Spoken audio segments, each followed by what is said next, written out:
Hi guys, and welcome back to the Divine Witch. I am your host, the Divine Witch. Today I'm going to be giving you guys an alternative to leaving things at the crossroads.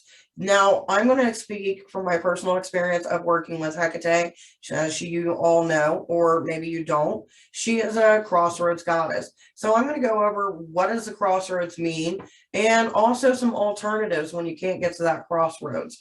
So without further ado, we're going to go ahead and dive in. But make sure to like, comment, and subscribe, and let's go ahead and dive into alternatives at the crossroads.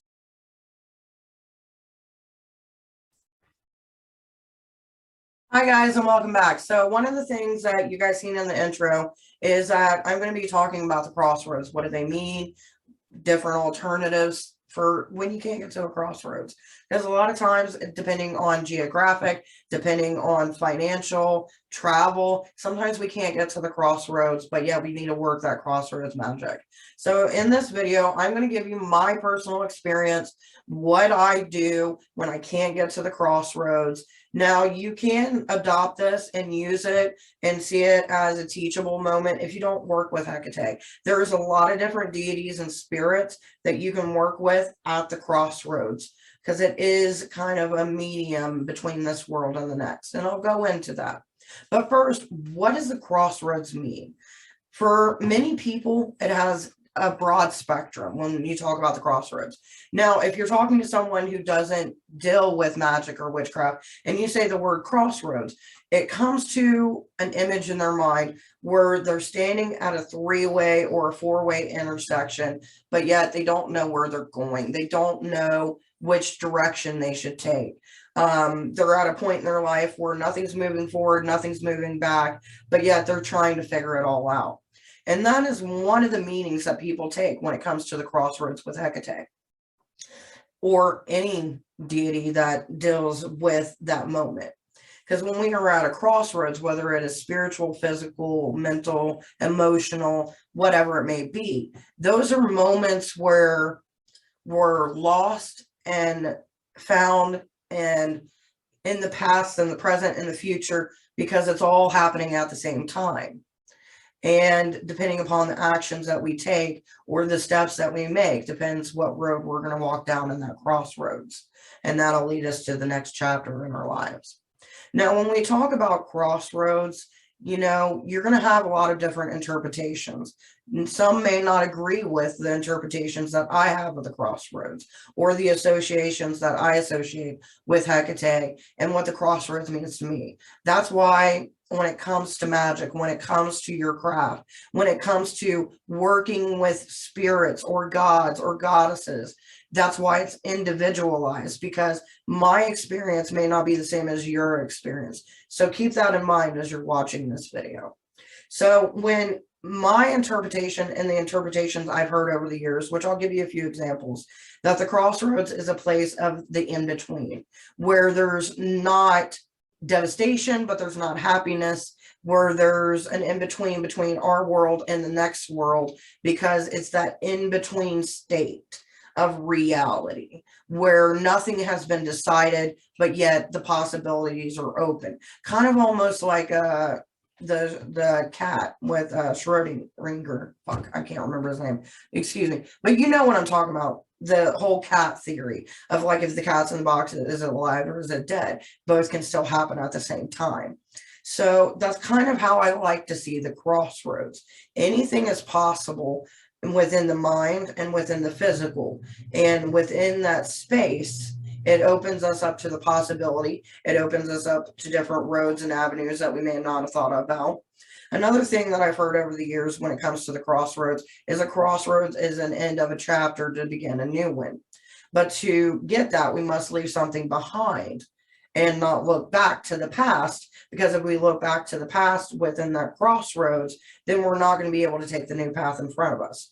And that's why when I talk about the crossroads, I talk about it in a term of, you know, enlightenment, but being able to overcome.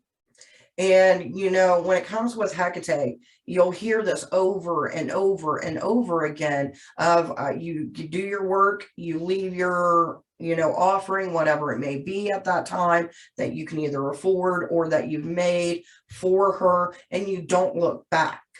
You never look back. And most people will ask, why can't I look back? Because one of two reasons in my perspective. The first one is what I was talking about earlier. If you look back to the past of what has already been, then you can't look forward to the future of what will be placed in front of you. And then the second reason why not to look back is that it is a respect thing. Because if you look back, that means that you're not trusting the process. You're not trusting in her or the spirit that you are working with. You're second guessing yourself in that moment when you look back, and it is seen as a sign of disrespect. So with that being noted, those are the two reasons that I personally do not look back when I put something at the crossroads. So with that being said, even though we're not looking back in the time that we did it, there is always that time of always going back to that crossroads, especially if you've been there before, you've done rituals, you've done offerings. It's not that you're never going to return to that. And some witches within their path, whether they're working with spirit, working with Hekate, or working with another deity associated with the crossroads, they will go back after a certain amount of time.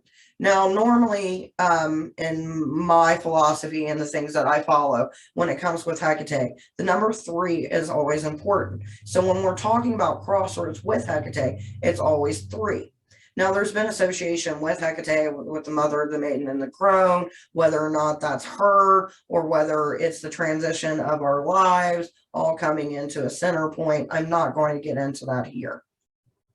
But what I will say is that when you go back, I always say the rule of 3. Give it 3 days, or 3 moon cycles, or 3 weeks. Always do it within a 3 pattern before you go back. Now, some people follow the rule of 3 when it comes to magic. That manifestation of magic can't be in full effect until the 3rd moon cycle. So at that 3rd moon cycle, let's say you did spell work or ritual work, or maybe a dedication to her, and you haven't really seen anything, and you don't feel like maybe it worked, you're going to go back to that crossroads after 3 months. You're going to leave another offering and leave back. Now, within that time, so you dropped it off, right? 3 days later, you're going to go back. If it's not there, it's been accepted, and then you know. If it's still there and it hasn't been touched or moved or messed with, then it has not been accepted, and that's not the path for you. Now, that is my personal opinion for this reason. Normally with crossroads are normally around either wooded areas, or there's some kind of critters or creatures that are going to be around.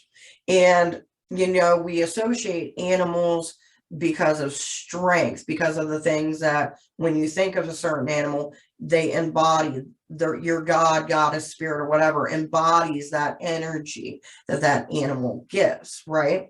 So if nothing's interfering with it and nothing is coming to it, and it hasn't changed within that amount of time, then what's going on? There's apparently a deeper matter to be addressed. Now, what that is, I can't really tell you, for the reason being that it's individualized. Different signs, different symbols, different things can happen. Now, does it mean that if you do a ritual at the crossroads, that it's going to take 3 months or 3 days or whatever before you see signs of things of your magical workings or your dedication work that you've done appear?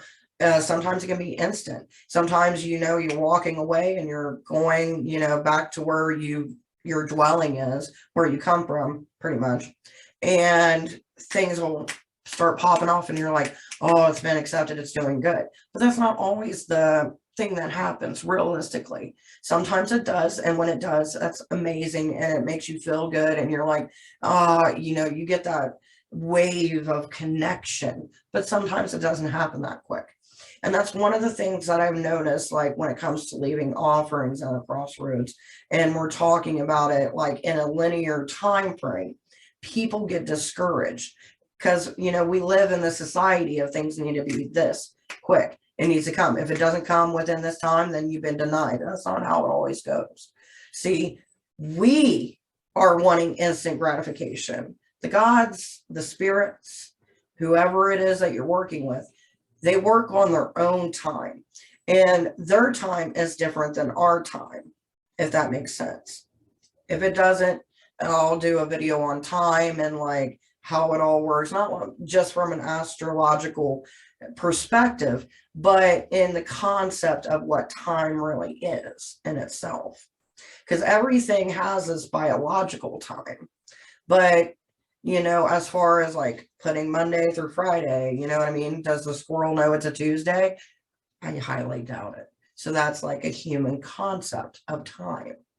So keep that in mind when it comes to working with the crossroads and working as offerings or rituals or spell works.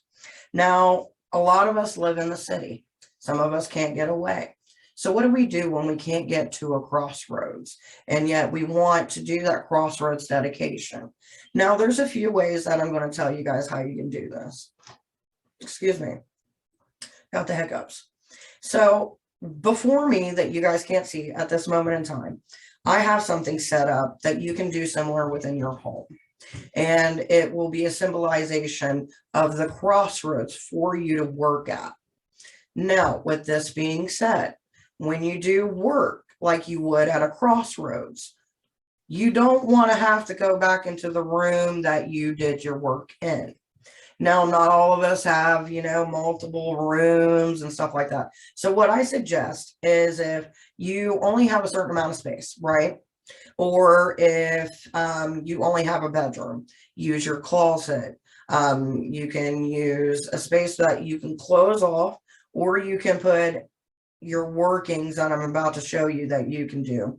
And you can go ahead and put them in a box of some sort or put them outside. It just depends on what's available for you and what your space looks like. So don't get discouraged and don't think, well, I don't have this or I don't have that. It is individualized. Literally what I've got before me, once you see it, you don't have to have exactly what I do. You could use a box even, or like little chest, or you could even use like a metal little box or whatever. It just depends on you and what you want to do. Okay, so don't get discouraged if you see things in this video that you may not have, because it's individualized. Witchcraft, when it comes down to its core, it is based on a few things. What you have available on hand. Okay, that's how it's always been. We work with the items we have around us. You don't have to go out and spend bukus of money to try to make something to incorporate it in your practice. Now, if that's what you want to do it, but you don't have to. So I'm going to pause this right here, and then I'm going to show you what I got, okay?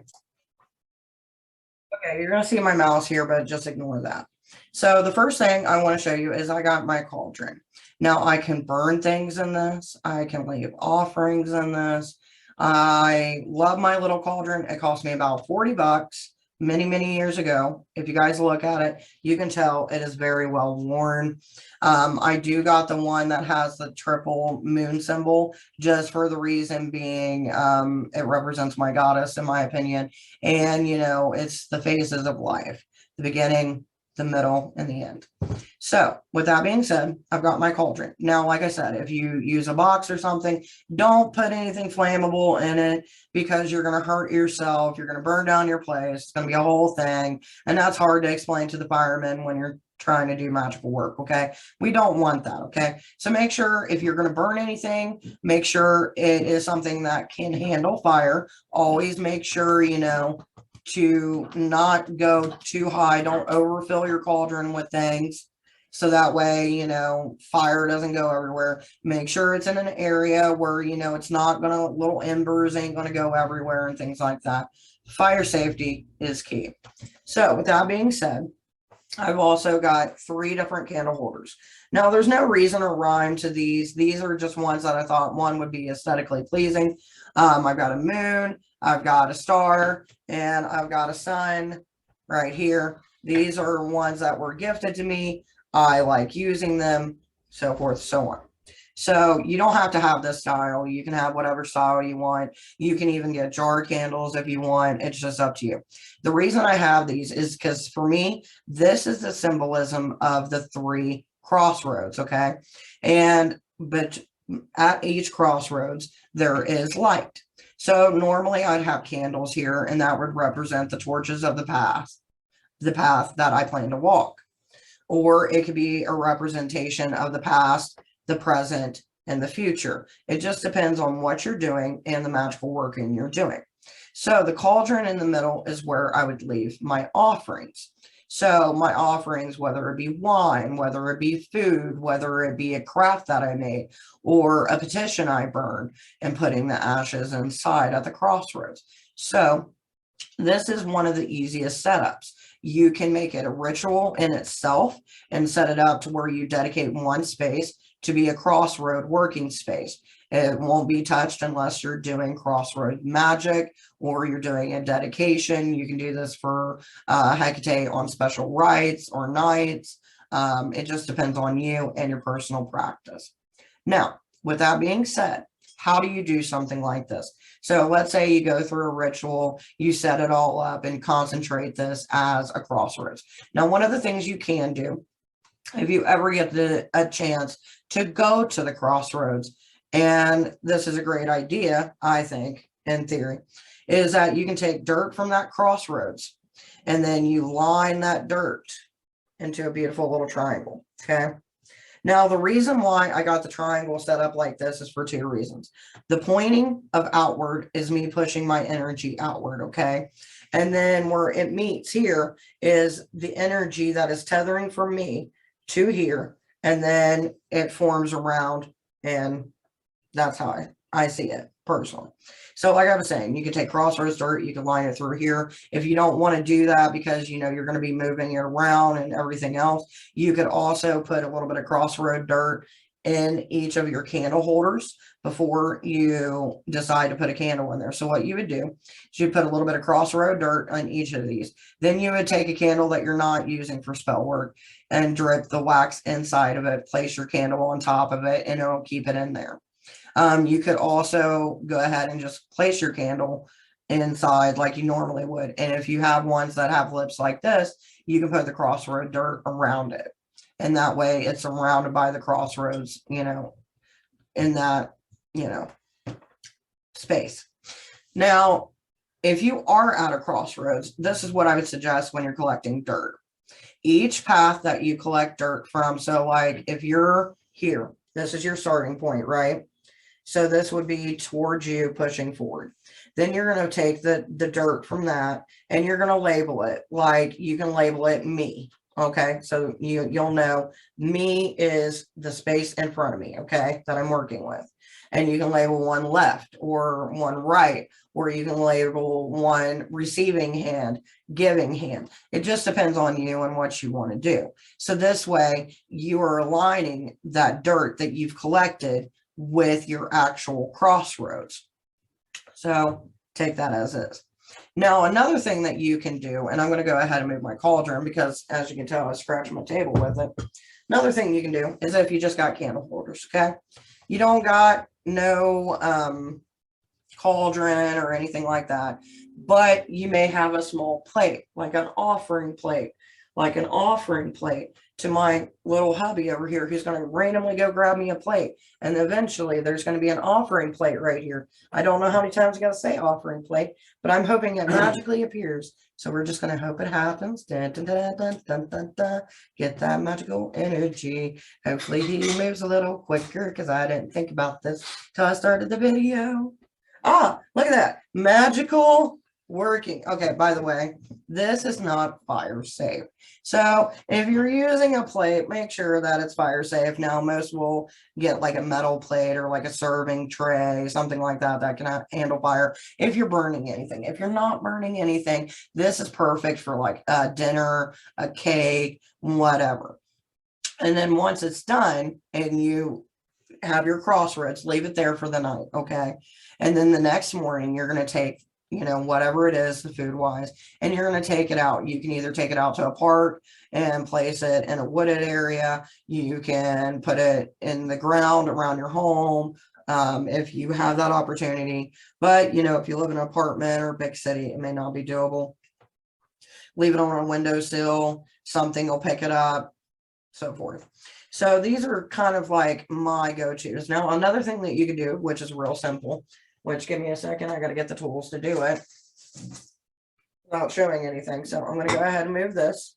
So if that's not an option for you, and or just move them right there. Okay.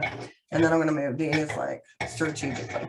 Okay. So this is just a regular notepad. No reason or rhyme to it. Okay.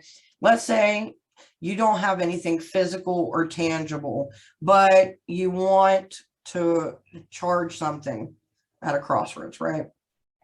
Or you just want to get that Crossroads energy. So you would make something on piece of paper, which would be your Crossroads. And, you know, you can make trees, whatever you want to do, make it as elaborate as you want. And then see yourself in that middle of that Crossroads. You know, when it comes to limitations, your mind is only the limitation that you have here when doing this. So I'm going to move just so my camera can focus and you don't have me focusing in and out on what I'm trying to show you. So if you're doing any trance work and you want to get into that Crossroads state of mind, you could set you up an image of the Crossroads. You don't have to draw it. You can print it off. It's whatever you want to do. If you got new crystals and you want to get that Crossroads energy, and you've already got this piece of paper that you sit there and you manifested over and put that energy of the Crossroads from your mind into whatever it is you're looking at, then you could take, like, let's say, for instance, I take this deck and I put it at the Crossroads to bring that energy to the Crossroads. Then I can sit there and focus and do my work to get that deck and to get that energy and have my hands over it and focus all of that into the deck or the crystal or the amulet that I am working with to bring in that Crossroads energy as well. So these are just different little things that you can do. Some of them are simple, some of them are not. Another thing that you can do with tarot too, if you're at a crossroads and there's something you're wanting to bring into your life. Like, for instance, let's see. Okay, so this one. When I get the Five of Cups here, I'll make it to where you guys can actually see it. So whenever I see this card, this is my Deviant Moon deck, by the way, for anybody who's asking. When I see this, I see the ability to create things, to see the different dimensions within what I'm trying to bring into existence, and taking the side of my pain that I hide and bring it forth in a different light to where it'll become something that is longevity, something that is positive, something that brings joy to my life from the pain that I experience. So I would put this in there. And, you know, I'm taking the pain, whatever it may be that I'm going through, whether it may be heartache, you know, grief or depression, and turning that into something beautiful. Like, what could I do to manifest that, to change that, to work that energy? And you can sit there and you can move your hands around and you can play with it, whatever it is that is bothering you at the time, to change that energy, to morph it into what we want. So this is some of the ideas that I have when working, you know, with the Crossroads and things like that. Now, once you do go back to your area, whether it's this setup, the one with the cauldron, the one with the plate, whatever it may be, you know, you can always cleanse the area, whether it be by smoke, whether it be by fire or water or whatever. I wouldn't suggest water, especially if you're working with this, because it's going to go up in flames and then we're going to have all different kinds of issues. So be smart about it, okay? So with that being said, the only thing that limits you when working with Hekate is yourself. Now, I will give this final other piece of advice that you can do, and it depends on how you are with astral projection. You can actually astral project yourself to a crossroads. You can look one up. You can stare at that picture night after night, make a dream pillow, and use that crossroads as your crossroads to work with, not so much as a physical working as a spiritual working. Now, when you're doing this, remember, you're going to a crossroads. You're going to see certain things, hear certain things. So if you feel like you're being frightened and you feel like you're being scared, you're going to be yanked back into your body. So this takes time. So whenever I tell somebody, if you're going to do it that form or that way in an astral state or even in a dream matter state even, make sure it's an area that you're familiar with and you're comfortable with, whether it's nighttime, daytime, in between, whatever it may be. This is what I would suggest. Now, if you're more bougie and you have the land and you want to make something that is more of a physical representation, what I would suggest is getting rocks, making your circle out of the rocks, and then have a space, and then have them roads being lined by rocks outward. Okay, so this is your circle, your protection bubble, right? And then you got rocks lining outward to them crossroads. And at the end of each of those, I would put like a torch of some kind to represent the light. You can put one here. My little torches look like crap. Don't judge. Anyway, you can put one at the end and then also put one at the beginning of each of your crossroads, okay? Before you get, so that way you're illuminating the path. You can even do one in the middle, because you might be at a midway point where you're not currently all the way.